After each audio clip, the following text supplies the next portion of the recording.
Cairo the dog was sitting next to me, the Malinois. No Ordinary Dog is a book written about him. His handler, Chesney, was right here. Good dog.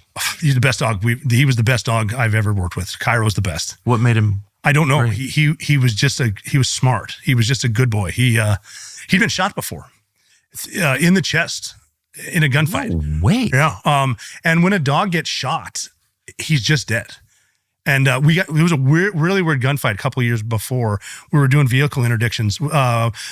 Taliban and Al-Qaeda were figuring that we were coming after them at night, so they would start driving their motorcycles right around dusk to cross the border of Pakistan, and then we just started hunting them on their motorcycles.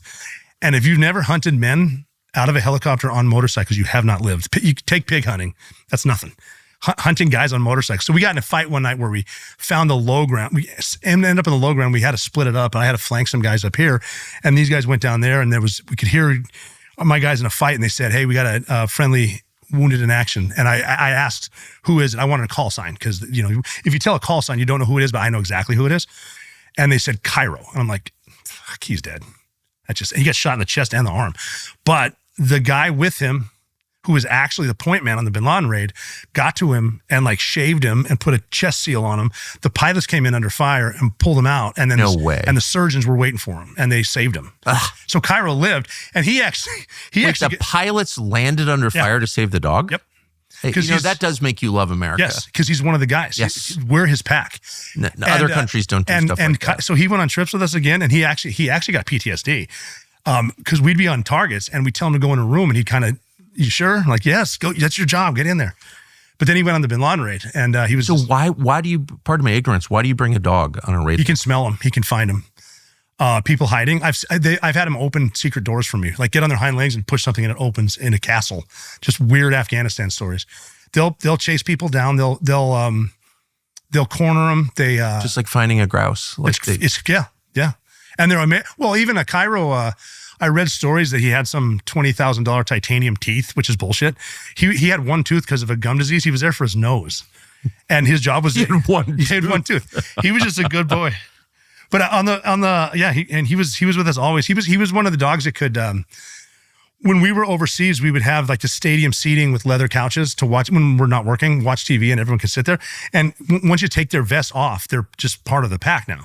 So you can pet them, you can play with them, and they want their ball more than a treat. Well, of course. But then they'll do stuff like if they're up on the same level as you and put upon you, you got to push them off because they're trying to get up there. Because his handler is his dad, and you're an uncle. Yeah. And if they start doing that paw shit, they're trying to get up the chain of command. So they certainly are. But they're trying to dominate. But then you got to be careful because he doesn't have a muzzle on. If you piss him off, maybe he'll bite.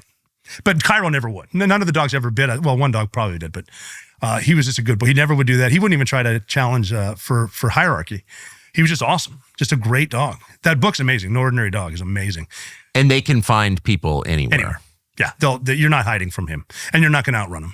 If you score it, because it's better to send a dog to get him than to just shoot a guy. He'll bite him, and then we'll arrest him because you don't know, he might be running because he's afraid. I'm not on the Bin Laden. And this is not a culture in Afghanistan or Pakistan where people keep dogs at home, right? No, they hate dogs, but they have dogs. They have them. One of the hardest things to get used to is the 30 dogs that are barking as you roll up on a house. They're just out there barking all the time. But they're not pets. No.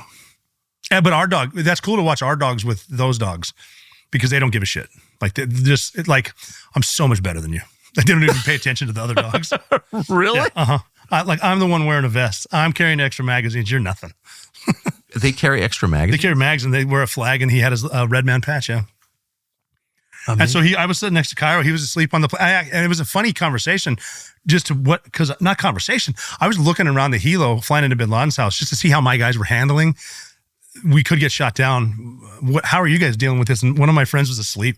He put his headphones on. He was asleep. And I kid you not, what I said to myself was, you're asleep literally on the ride to Osama Bin Laden's house. You have ice in your veins, and I actually see why women find you attractive. That's badass.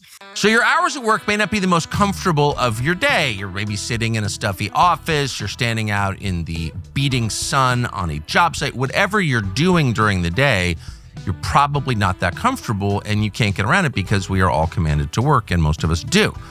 But when you get time off, you deserve something much more comfortable, and our friends at Cozy Earth can help you. They've designed bamboo sheets, and yes, that sounds bizarre until you try them. bamboo. It's actually an amazing natural product. Sheets made from bamboo naturally wick away heat and help your body maintain a cooler temperature throughout the night. It makes a huge difference. So it may be hard to believe, but Cozy Earth is offering a 100-night sleep trial, so you can test them during the hottest nights of the year with no financial risk. If you're not totally satisfied, returns are hassle-free. So upgrade this summer. Go to CozyEarth.com. Use the code Tucker for up to 40% off. Trust me, you're going to feel the difference the very first night. Cooler in bamboo. Plus, it's awesome sounding. I'm sleeping in bamboo. Stay cozy at Cozy Earth. How long after you killed Osama did you get out of the Navy? My end of obligated service was January of 12. So I was going to get out then, but then on August 6th of 11, Extortion 17 was shot down. Yes. And we had 31 Americans on board and some Afghans. And we lost a lot of guys from SEAL Team 6 on that. I knew pretty much everyone on that helicopter. So then I was definitely going to get out because I want to see my daughters get married. And the unfortunate truth. So what, I mean, that changed your perspective? Yeah, because it can everything that's ever mattered to you can end with one bullet. Yeah. And a bullet never lies, and it needs to be right once. So, but then we also had to backfill those guys because we lost a troop of SEAL Team 6 guys. So I went to a different squadron to deploy one more time. And my thought process was I came in through the front door. I'm going to leave through the front door. So I'm going to go to war one more time to prove that I didn't just come here to kill Bin Laden. Right. I'm going to do one more deployment. And actually Bin Laden wasn't the last guy I killed with that gun. I went overseas again and I went with Silver Squadron. We had a winter deployment. Got in a couple fights, but it was winter in Afghanistan, so not a lot. My last mission was an L ambush, which is the oldest tactic in war.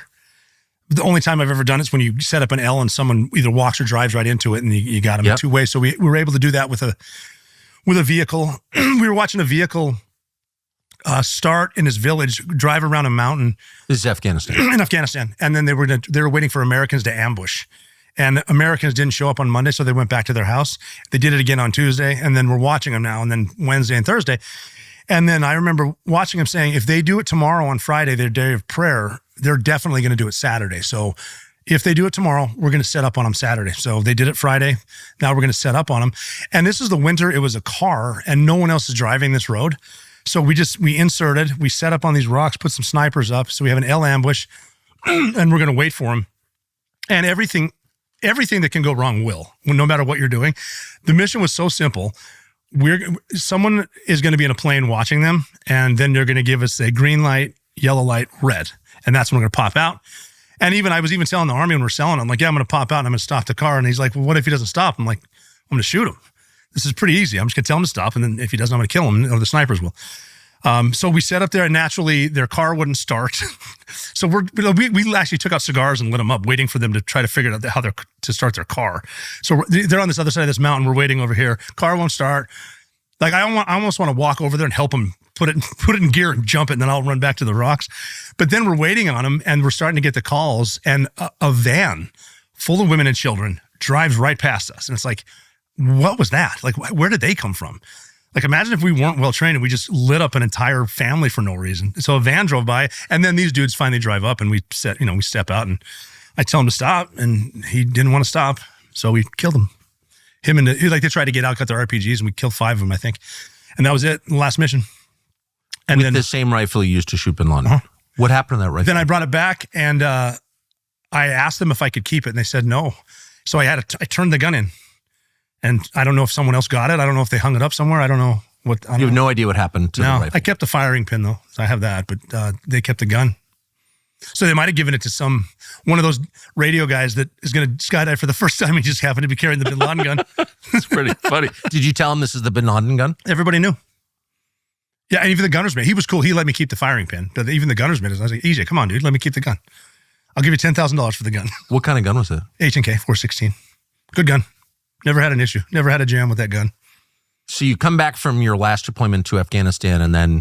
Well, then I get done, and I had a bunch of terminal leave, they call it. You get 30 days of paid leave a year, and I hadn't taken any. So I have 90 days of leave where I can still get paid, which is good because now I have until August to figure out how to get a job.